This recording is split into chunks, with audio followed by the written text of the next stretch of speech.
ज्ञान को सर्वोपरि माना गया है। ज्ञान में बहुत तरह के ज्ञान हैं, परंतु हमारे भारतीय संस्कृति आध्यात्म ज्ञान में ब्रह्म ज्ञान, आत्मज्ञान, तत्व ज्ञान, सद्ज्ञान को बहुत महत्व दिया गया है। सबसे पहले ब्रह्म ज्ञान को माना जाता है।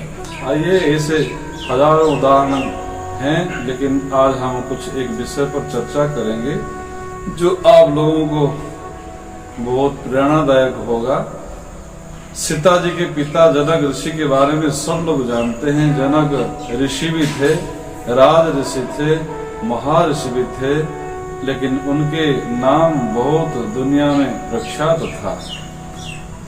वही व्यक्ति इतना ज्ञानी होने की बात भी एक दिन रात्र को सोए हुए थे।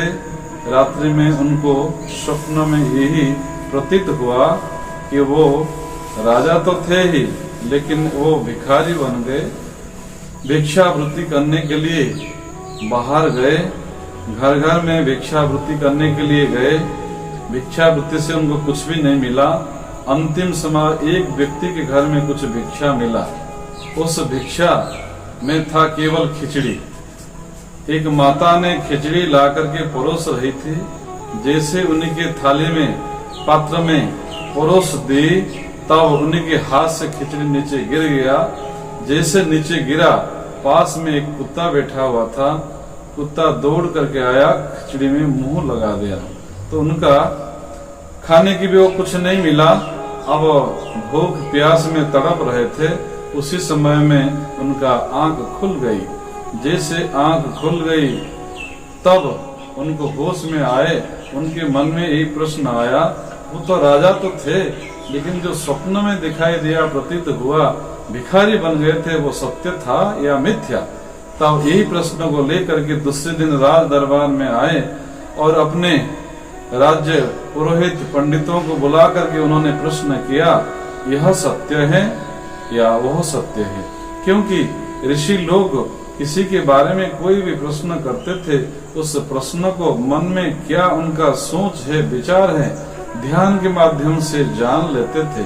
तब उन्होंने इतने ही प्रश्न किया था, इतने ही बातों को स्पष्ट किया था कि यह सत्य है ना वह सत्य है। उस प्रश्न का उत्तर कोई भी पंडित नहीं दे पा रहे थे। तो ऐसे ही डेली रोज रोज अलग अलग पंडितों को बुला करके उन्होंने प्रश्न पूछते थे, लेकिन कोई भी उसका उत्तर नहीं दे पा रहे थे। तो जब वही संदेश पहुंचा अष्टवक्र ऋषि के पास, अष्टवक्र ऋषि उस समय में परिपक्व अवस्था नहीं था, वो बाल्य अवस्था ही था। उनके पिता कौर ऋषि उनको भेज दिए, जाइए उनके जो मन का प्रश्न है, प्रश्न का उत्तर दे करके ही आइए। तब अष्टवक्र ऋषि जब चलते थे, 8 जगह में टेढ़ा होकर के चलते थे। अब चलते हुए वहां पहुंच गए राज दरबार में। जैसे राज दरबार में पहुंचे हैं, द्वारपाल हैं, उनको रोक दिए। अब वो बोले कि मैं राजा के जो प्रश्न है, प्रश्न का उत्तर देने के लिए आया हूँ, आप संदेश दे दीजिए राजा जनक को। जैसे ही राजा जनक को बता दिए, राजा जनक स्वयं ही सिंहासन से उतर करके आए और वही अष्टवक्र ऋषि को स्वागत करके अंदर ले गए। जैसे अंदर ले गए, उस समय में पंडितों की सभा था। अब पंडित की सभा में यही विचार चला कि यही प्रश्न का उत्तर देने के लिए आए हैं। यही वो आपस में बोलते हुए सभी उपहास करने लगे, हंसने लगे। तब अष्टवक्र ऋषि ने खड़े होकर के बोले, तो हम तो सोच रहे थे आपके यहाँ पंडितों की आपने बुलाया है, पंडितों की सभा है, तो मैं तो देख रहा हूँ यहाँ कोई पंडित है ही नहीं, सब चमार है। ये जो चमड़ी को ही पहचान करते हैं तो उन्हीं को चमार ही कहा जाएगा। मेरे इस शरीर को, चमड़ी को ही देख रहे हैं। मैं 8 जगह में टेढ़ा होकर चल रहा हूँ, इस शरीर को, स्थूल शरीर को ही देख रहे हैं। अगर इनके अंदर वो ज्ञान होता तो आपको प्रश्न का उत्तर मिल गया होता। तब तुरंत सभी का मुंह की जो आवाज है बंद हो गया। तब सब सभी के सामने खड़े हो गए और जनक ऋषि बोले कि मेरा प्रश्न है, ना यह सत्य है ना वह सत्य है। उसी के बारे में उन्होंने थोड़ी देर आंख बंद करके ध्यान लगाया। उन्हीं की जो स्वप्न की बातें, स्वप्न की घटना को उनको बोध हो गया। उन्हीं का जो समझ में आ गया कि वो स्वप्न देखे थे। स्वप्न में उनका यही था कि भिखारी बन गए, भीख में कुछ नहीं मिला और थोड़ी सी खिचड़ी मिल गई। खिचड़ी हाथ से गिर गया, और उस खिचड़ी को कुत्ता खा गया। तब उनका होश जब आ गया, आंख खुल गई, उन्हीं का प्रश्न यही था कि यह सत्य है, वह सत्य है। तब अष्टवक्र ऋषि ने सभी के सामने खड़े होकर के उस प्रश्न का उत्तर देने लगे।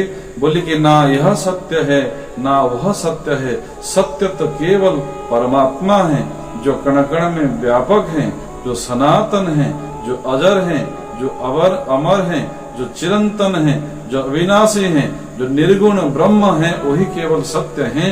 जो सृष्टि के पहले भी था, सृष्टि अभी है, अभी भी उपस्थित है, सृष्टि प्रलय होने के बाद भी जो सत्ता बचेगा, जो रहेगा, वही सत्ता, ब्रह्म सत्ता, चेतना सत्ता ही सत्य है। बाकी संसार में मिथ्या है। ना यह आपके राज जो गद्दी है यह सत्य है, ना आप जो राजा हैं यह सत्य है, ना आपके राज्य का जो सिंहासन के अधिकारी यह सत्य है, ना वह स्वप्न भी सत्य है, ना स्वप्न सत्य है, ना यह प्रत्यक्ष सत्य है, ना यह जो भी संसार में दिखाई दे रहा है ये सत्य है। सत्य तो केवल ईश्वर ही है, भगवान है, परम ब्रह्म है। इसीलिए इसी का उत्तर आपको समझना चाहिए कि कुछ भी सत्य संसार में जो दिखाई दे रहा है नहीं है, जो दिखाई नहीं दे रहा है, जिसके शक्ति के आधार पर हम देखते हैं, सुनते हैं, बोलते हैं, चलते हैं, जीवित रहते हैं, वही सत्ता ही सत्य है। यही आपका जो ज्ञान का संदेश है, इसी को कहते हैं ब्रह्म ज्ञान।